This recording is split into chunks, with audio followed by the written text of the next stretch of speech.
Hey everyone, it's Scott again. I'm coming to you today to talk about the third part of the installment of Whore on the Hill, B5. Again, I'll show it to you, although you should have seen it right now if you were in the third part of this series with me. This is the final part. This is going to take us through my DM's note for pages 24 to 29, which is basically the end of the book. There are a couple more pages after that that are dedicated to new monsters. One of those being the piranha bird, which I had mentioned in part 2. Anyway, one of the things that I didn't talk about in part 2 is that there are 2 NPCs that you could run into in that part of the adventure that might have impact into the third part. Those NPCs, there is a dwarf that is currently chained inside the forge of the Hobgoblin King. His name is Gareth Ironhand. And then there is Cullen DeFilch. It's a great name, Douglas. DeFilch. And yes, he is a thief, by the way. And he is locked up in the dungeon. You could actually have him be a member of the party that was slaughtered. And maybe he's the key to getting them all killed because he's the one that had the contact with the poacher. And he could kind of fill you in on that information if you let him go. Or he could go with you down into the third level in that final fight. Anyway, those 2 NPCs, I just wanted to mention them because they can play an important role. I've used the dwarf several times in here, and he's gone on to be an epic character on at least 2 occasions coming out of this and adventuring again and again in other scenarios. Because by this point, you kind of need that extra fighter, especially going into the Hall of the Hobgoblin King. But anyway, let's go to part 3. This is level 2. Level 2 immediately takes you to drops you into a room where there are going to be a couple of Berserkers. It's funny because when I bought this module, it was back, I'm going to say, let's say 1984 maybe. I bought it at a Walden Books. I can remember that. The more and more I've thought about this module, I knew where I'd gotten it. And I'd never seen a Berserker before. Jim Holloway does a great little Berserker piece for this that I'll show you here. And then you get into the aspects of the Berserkers. I'm going to check my notes here because I want to get this right. Douglas says, and again, I'm paraphrasing a little bit, but this is basically it. Humans trapped for years inside the labyrinth have forgotten human language. Okay, that's possible, but this isn't really a labyrinth. This is a couple levels of, just caverns that you're kind of trapped in. The party's probably going to get out of here in a day. Maybe 2 if you're really pushing it, I guess. If you're waiting for healings or stuff like that, or you need to rememorize spells, I can see that if you find a place to stay. I don't know why humans would have been here for so many years that they've forgotten language and they become berserkers. So, one of the things that I look at when I'm talking about this is always trying to find a story or make sense of something. One of the things that I try to do around the berserkers is make them agents of the dragon. As I said, there is a dragon on this level. It is a red dragon. And it would make sense if these humans were put here, they were taken to the dragon, then they've got brands put on them because it's a red dragon, so it's got fire. It brands these guys, tortures them, makes them insane. They lose the ability to communicate. And then he releases them into the caverns where they run around killing things and are wild men. That makes sense to me. So that is why these crazed berserkers, which makes them a little bit more frightening and gives you a little bit of a taste that there's a dragon somewhere in here because they might have claw marks that are burned, something like that. Any way that's tortured these guys or girls, you could make them as well in the berserkers that run through and go crazy and will not communicate with you because they're mad, I tell you, mad. So that is my story on the berserkers. I'm sticking to it. And also on the next level, there are kobolds, which I'll go into a little bit later, that'll have another aspect with these guys as well. But on this level, you have random monsters. Ogres are down here. They're just going to be good XP. By this point for the party, they're just wandering around for no reason. Same with bugbears. And then the berserkers, of course. The biggest threats you'll find on this level, there's an owlbear, because why not? An owlbear. I don't know what he's doing. Doesn't have an exit strategy, but he's here. And he is mad. He's pissed. And then there are some ghouls that are down here as well. One of the things that I look at with the ghouls when I'm trying to make sense of everything is, if you remember on the top level up in the monastery, there's a graveyard. The graveyard, because of tectonic activity, might have slipped a tectonic plate or something like that and dropped bodies down in here, in caskets, anything like that. So that is why I would say that the ghouls are down here. If that makes any sense to you whatsoever, I would use it. You could have a cool area too that looks like the ceiling is collapsed in some certain way. Obviously, it's still covered because of the tectonic activity, but caskets and stuff have fallen down in. That would be a great scene to put in here into the ghoul chambers. Anyway, and you can put some skeletons or anything else like that in here as well. That's perfect. And then there is a gelatinous janitor. Love my gelatinous cubes. You're going to find them in folio number 1, of course, and you'll find some of my later adventures as well, but it's perfect to have in here as well. It just kind of sweeps through, taking care of any of the trash and picking up any items along the way that it cannot digest. So you'll find one of those down here as well, which is always an annoyance to the party.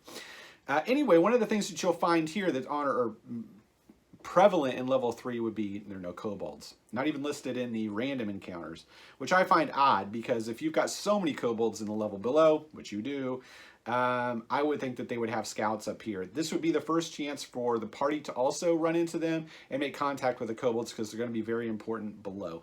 I absolutely love kobolds. They're one of my favorite humanoid creatures to play or put in, them and gnolls. But I love kobolds. I remember playing very vividly. I had a DM, one of my DMs that helped me write Roslov Keep, as a matter of fact. And we were playing, and my character is a fighter. He had some kobolds kind of rush in against him, and he, just waxed them because they're basically nothing. But one of the kobolds ran at him like this, covering his face and swinging a dagger, because he knew that if he couldn't see you, you couldn't see him. And that to me always said, well, he's smarter than you give him credit for. So I knocked him unconscious and took him with me and made him an ally. So one of those things that I've always had kobolds being, they're opportunists and they're people who respect authority. So if you're authority with them and an opportunist, they might attack a buddy of yours, but like a loyal, dog or wolf or something like that, if they're part of the pack, they're not going to go against it. One of my favorite pictures I ever saw featuring kobolds, which was my introduction to them, was the old DMG. If you remember this picture, you'll know that it's a hilarious one because these little bad boys are going against a green dragon. Yeah! And that just tells me they'll go against anybody, which is important for the level below. So, level 3. This is the final level of the dungeon. This one is populated by kobolds. Kobolds are going to be very important here because you're talking about the characters probably being at least 3rd level by this point. I'm assuming they're going to be 3rd level. They could be even higher if they started higher or if you had more campaign opportunities above the surface. Having kobolds go against 4th or 5th level characters or 3rd level characters or whatever is going to be very, very difficult, especially the party now has magic items and stuff like that. So you have to take that into effect. You have to use traps, which are very important, which are not in the module, but you should use them. They could tumble rocks down on them. They've got something called a death bridge. There's all kinds of cool stuff that they could use. And they need to use ambush techniques and missile weapons. Give them missile weapons, give them ability to hit with those. And one of the things that I've also said is if they were the ones who delivered the humans that they've caught along the hill or outside to the dragon that's then eaten or tortured, then they could be human hunters, which means they're very good at it. They're pack hunters, and you could give them +1 to hit and +1 damage for being human hunters. They're like little rangers to kill humans. Favorite enemy. There you go. Anyway, one of the things I've done with these guys, I've had them be allies. I've had scouts join the party to go against the dragon and expose something like that. If you don't want to do that, I've had them be run by a kobold queen. Who has her clutch of eggs, which is kind of cool. You can do that and kind of show kobold society. I've had a kobold sorcerer who's in charge of these, which I absolutely love. Check out Folio 1 if you like kobold sorcerers and want to see what I've done with them. And the biggest thing that I've done with them is if you've got a red dragon, he's down here in caves where there are bats, which you can encounter down here, giant bats for that matter, and he's got hundreds of years to piddle around doing stuff while he works on his magic or just growing for that standpoint. Why not come up with a little bit of guano, turn it into gunpowder, and then make grenades, which these little buggers can use. So start throwing grenades at people. That'll wake your party up really fast. And they won't know how they do it because it's something that the dragon makes for them and then hands them out as prizes for them bringing in humans and stuff like that. But still, it's going to be a surprise. It's going to be a shocker when these guys get it. Anyway, the biggest room down here after you go through all these kobolds, there's something called the Old Warrior's Cavern. This is actually a chamber with a door, and then it's got a secret door in the back. There is supposedly an old warrior here who has died, and he's got a mat and a cot and stuff like that, and he's there with his plate and his sword of dragon slaying. Why not? Why not just throw that in because there's going to be a dragon? And he's only like 60 feet away from the dragon through a secret tunnel. And yet he died here without going to fight the dragon, oddly enough. Why did he die? Just died of old age. Decided to sit here on this cot forever. Maybe he was trapped like those berserkers. I don't know. But anyway, my story with this dude is, I'm going to go completely different on this one. Let's say the guy comes in. He finds the secret area to get into the secret passage that'll get into the dragon. And goes in there. The dragon lights him up with fire. He kind of comes running, stumbling out. The dragon sticks its head into the shaft, blows more fire at him. He dies, falls in. He's burnt up, but his armor's still intact. And of course, the sword is still intact, and his body is laying there with the secret door half exposed. So you know you've got access to the dragon or something that's very fire active there. That way you can explain why he's dead and why he didn't kill the dragon, but he did attack it. Or attempt to attack it and was killed. And it also explains why the kobolds wouldn't deal with this body. If he's got a dragon-slaying sword, they're not getting anywhere close to it because they're close enough to dragons, in my opinion, that they don't like it. It gives them the heebie-jeebies. So they stay away from it. You can take this thing, then obviously this sword, then move into the dragon chamber and fight the dragon. This is another big key to it. This is a young dragon, a young red dragon. In this particular module, it has 22 hit points, ladies and gentlemen, and you've just been given a Dragonbane sword. So I'm questioning that because even the Hoblin King has 22 hit points. Obviously, the dragon has a couple spells, but they are junk, straight up junk. And then it's got a -1 AC, which is good. And that would be the most difficult thing about it, but still 22 hit points. Come on, people. This is the last boss encounter when the party should be the toughest it can be, and you just hit them up with 22 hit points. So, something you might want to adjust. That's just me. And obviously in 5th edition, a young dragon is going to have more than that, so you don't need those adjustments because they're going to be pre-done. But I suggest giving the dragon a different cadre of spells, because it's got like detect magic and stuff like that, which aren't going to do it any good in this combat. And then help it out, give it a name, maybe give it some more of those berserker slaves that are around it. That'll give it more attacks per round if you're going to keep it low at 22 hit points. And make the lair volcanic. It's one of the things that's not particularly listed in here, but if you've got volcanic activity here, magma, stuff like that, it'll make it much more difficult for the characters to maneuver. And you can make them make dex checks if they're going against it, or they're going to slip and fall into this magma. You could also have the dragon splash some onto it. And obviously splashing is not a right word. It's like throwing superheated rock, which would just hit you.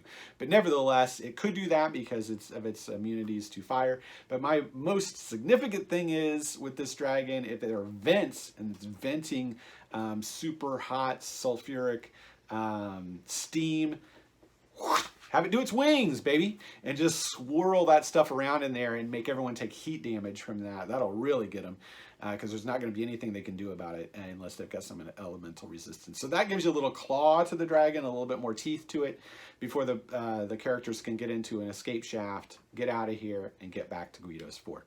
Those are my notes. I hope you enjoyed the 3 parts of this particular module, B5, Horror on the Hill. I love it to death. Like I said, I've played it way too many times. And if anybody does want my notes for this, I've got 3 pages worth of notes. I can type those things up and I can send them to you. I'll put my email in the comments, or in the comments on this and the notes, and as well, you can always email me if you want my notes on it, and I can send those out to you. And also, here's something special for you as well. Since I'm finishing up this first particular piece, I'm going to go with a giveaway. These are a couple of my folio hardcovers. This is the Complete White Ship, and this is Artifacts of Adventure. These are Yellow Spine AD&D pieces, homages. They're in 1st edition and 5th edition Dungeons and Dragons, and I will give them away for free to anyone in the continental United States who would like a copy, if you are one of the first 2 people to subscribe after this video is released, just hit me up with an email or something in the comments, and I will get together with you, get your address, and ship those out to you. So that's fun. And remember, all this stuff is available again on artofthegenre.com. Next, I don't know what I'm going to do, but I have got so many adventures to do, and I'm super excited about it because I love doing these notes. It's a lot of fun, and I hope you guys enjoy it. And we will see you next time.